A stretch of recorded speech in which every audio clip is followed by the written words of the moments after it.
வணக்கம் நண்பர்களே. நம்ம எல்லாரும் பலாப்பழத்தை ரொம்ப விரும்பியே சாப்பிடுவோம் இல்லையா? அந்த இனிப்பு சுவைக்காகவும் அந்த நறுமணத்துக்காகவும். ஆனா பலாப்பழம் எல்லாருக்கும் நல்லதா? சிலருக்கு இது ஆபத்தா? இதுதாங்க நம்ம இந்த வீடியோல பார்க்க போற முக்கியமான விஷயம். இந்த வீடியோவை முடிவு வரைக்கும் பாருங்க. உங்களுக்கும் உங்க குடும்பத்தாருக்கும் இது ரொம்ப ரொம்ப ஒரு முக்கியமான தகவலா இருக்கும். ஸோ வீடியோவை ஸ்கிப் பண்ணாம பார்த்தீங்கன்னா கண்டிப்பா உங்களுடைய ஆரோக்கியம் கூட செய்யும். பலாப்பழத்துடைய நன்மைகளை பார்த்துடலாம். முதல்ல பலாப்பழம் நல்லதா? ஆமாங்க, ரொம்ப ரொம்ப நல்லது. ஏன்னா இதுல விட்டமின் சி அதிகமாகவே இருக்குது, நார்ச்சத்துக்களும் அதிகமாக இருக்குது. இது வந்து இம்யூனிட்டி பவரை பூஸ்ட் செய்யும், எனர்ஜியை தரக்கூடும். ஆனால் எல்லாருக்கும் இது பாதுகாப்பானது இல்லை. ஆமாங்க, இது உண்மை. ஸோ பலாப்பழம் ரொம்ப ரொம்ப நன்மைகளை கொண்டது. ஆனால் சாப்பிட்ற ஆள் பொறுத்து மாறுபடும். ஸோ சிலருக்கு கண்டிப்பாக இந்த பலாப்பழத்தை தவிர்க்கணும், சிலர் வந்து சாப்பிடலாம். யாரெல்லாம் பலாப்பழத்தை சாப்பிடக்கூடாது அப்படிங்கிறத இப்போ பார்த்தலாம். இதுதான் ரொம்ப ரொம்ப முக்கியம். சர்க்கரை நோயாளிகள், டயபெட்டிஸ் பேஷண்ட் அவங்க பலாப்பழம் சாப்பிடக்கூடாது. ஏன்னா பலாப்பழத்தில் இயற்கையான சர்க்கரைகள், நேச்சுரல் சுகர் அதிகமாகவே இருக்குது. இது பிளட் சுகர் லெவலில் வேகமாகவே உயர்த்த செய்யும். ஸோ தினமும் சாப்பிட்டா என்ன ஆகும்னா சுகர் கண்ட்ரோல் வந்து இருக்கவே இருக்காது. சுகர் லெவல் அதிகமாயிரும், இன்சுலின் வந்து இம்பேலன்ஸ் ஆயிரும், காம்ப்ளிகேட்டட் அதிகரிக்க ஆரம்பிக்கும். ஸோ மிக குறைவான அளவில் மட்டும் சாப்பிட்றது ரொம்ப ரொம்ப நல்லது. இல்லைன்னா பலாப்பழம் சாப்பிட்றதே தவிர்க்கிறது ரொம்ப நல்லது.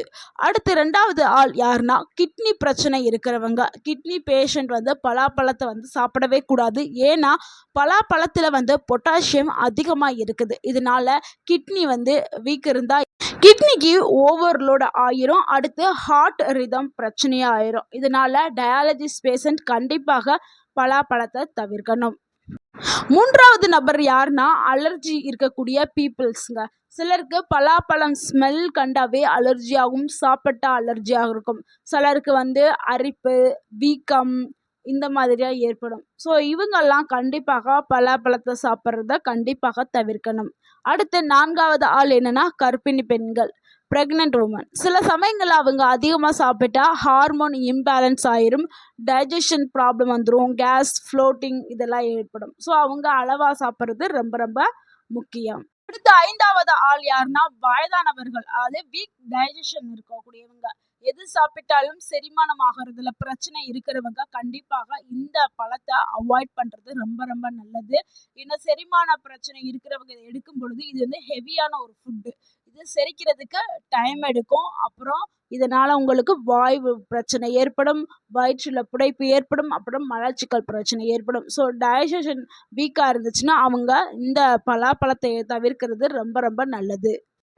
ஆறாவதாக தவிர்க்க வேண்டிய ஆள் யாருன்னா வெயிட் லாஸ் செய்யக்கூடிய நபர்கள். வெயிட் லாஸ் செய்கிறதுக்கு டயட்டில் இருப்பாங்க. அவங்க திடீர்னு இந்த பலாப்பழத்தை பார்த்த உடனே சாப்பிடணும்னு தோணும்.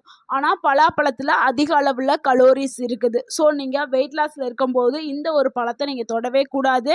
அதிகமாக சாப்பிட்டா வெயிட் அதிகரிக்க ஆரம்பிக்கும், ஃபேட் ஸ்டோரேஜ் அதிகமாகிரும். ஸோ அதனால் பலாப்பழத்தை வந்து சாப்பிட்றத தவிர்க்கணும். அதிகமான உடல் எடை கொண்டவர்களும் இதை தவிர்க்கிறது ரொம்ப ரொம்ப நல்லது. அடுத்து ஏழாவதாக பார்க்கக்கூடிய ஒரு நபர் யாருன்னா அதிகமாக மருந்து மாத்திரை எடுத்துக்கொள்பவர்கள். முக்கியமாக பிளட் ப்ரெஷர் மெடிசன்ஸ் இதெல்லாம் எடுத்துக்கிறாங்கல்ல, அவங்க எல்லாம் வந்து கண்டிப்பாக இந்த பலாப்பழத்தை சாப்பிட்றத தவிர்க்கணும். எல்லா பலாப்பழம் வந்து ரியாக்ஷன்ஸ் வந்து கொடுக்க ஆரம்பிக்கும். ஸோ அந்த மருந்து மாத்திரைகள் சாப்பிடும் பொழுது இந்த பலாப்பழத்தை எடுக்கும் பொழுது நாசியா இந்த மாதிரியான சில பிரச்சனைகளை உண்டு பண்ணும். ஸோ அதனால் அவங்க தவிர்க்கிறது ரொம்ப நல்லது. எவ்வளவு பலாப்பழம் ஒரு நாளைக்கு சாப்பிட்லான்னா அடல்ட் வந்து 5லேருந்து 6 பீஸ் எடுத்துக்கிடலாம். சின்ன பிள்ளைங்க வந்து 2லேருந்து 3 பீஸ் எடுத்துக்கலாம். பெரியவங்க வந்து 5லேருந்து 6. டெய்லி சாப்பிட வேண்டாம், வாரத்தில் 2லேருந்து 3 தடவை சாப்பிட்டா போதும். ஏன்னா நிறைய பேர் என்ன பண்ணுவாங்கன்னா பலாப்பழம் சீசன் வந்தோன்னா சிலர்லாம் வந்து டெய்லி சாப்பிடுவாங்க. ஸோ டெய்லி சாப்பிட்றத கண்டிப்பாக தவிர்க்க வேண்டும். இந்த பழத்தை எப்படி பாதுகாப்பான முறையில் சாப்பிட்றது அப்படிங்கிறத பார்த்தலாம். இந்த பழத்தை ஒருபோதும் வெறும் வயிற்றில் சாப்பிட்றத நீங்கள் கண்டிப்பாக தவிர்க்கணும். வெறும் வயிற்றில் யாருமே பலாப்பழத்தை சாப்பிடக்கூடாது. அதே மாதிரி நைட் டைம் சாப்பிட்றதையும் தவிர்க்க வேண்டும். அப்புறம் இந்த பழத்தை சாப்பிட்ட உடனே அதிகமாக தண்ணீர் குடிக்கக்கூடாது. மற்ற ஹெவியான ஃபுட்டு கூட சேர்த்து நீங்கள் இந்த பலாப்பழத்தை மிக்ஸ் பண்ணி சாப்பிடவே கூடாது. அப்படி ஹெவியான ஃபுட்ஸ் மற்றும் பலாப்பழம் எடுக்கும் பொழுது உங்களுக்கு செரிமானத்தில் பிரச்சனை ஏற்படும். ஸோ இதனால் சில அலர்ஜி, வாமிட், டயரியா இந்த மாதிரியான பிரச்சனைகளை கொடுக்கும். ஸோ அதிகமாகவும் சாப்பிடாதீங்க, நிறையா ஃபுட்டு கூடயும் எடுக்காதீங்க. ஹெவி ஃபுட்ஸ் எல்லாம் இருக்குல்ல, அது கூடயெல்லாம் எடுக்கவே எடுக்காதீங்க. சிலருக்கு பலாப்பழம் சாப்பிட்ட உடனே வாமிட் வரும், கேஸ் ப்ராப்ளம் ஏற்படும், அலர்ஜிலாம் ஏற்படும். ஸோ அவங்கெல்லாம் கண்டிப்பாக உடனே பலாப்பழம் சாப்பிட்றத நிறுத்திடணும். ஏன்னா எல்லாருக்கும் இது செட் ஆகாது. என்ன நண்பர்களே, இப்போ உங்களுக்கு புரிந்திருக்கும் பலாப்பழம் ரொம்ப ரொம்ப நல்லது. ஆனால் எல்லாருக்கும் அது கிடையாது. இந்த தகவல் உங்கள் குடும்பத்தினருக்கு ஷேர் பண்ணுங்க. இந்த வீடியோ உங்களுக்கு பயனுள்ளதாக இருந்திருந்தா இந்த வீடியோக்கு ஒரு லைக் பண்ணுங்க. இந்த வீடியோவை உங்களுடைய ஃப்ரெண்ட்ஸ் அண்ட் ஃபேமிலிக்கு ஷேர் பண்ணுங்க. மறக்காமல் எங்கள் சேனலை சப்ஸ்கிரைப் பண்ணுங்க, சப்போர்ட் பண்ணுங்க, கமெண்ட் பண்ணுங்க. தேங்க்யூ ஃபார் வாட்சிங்.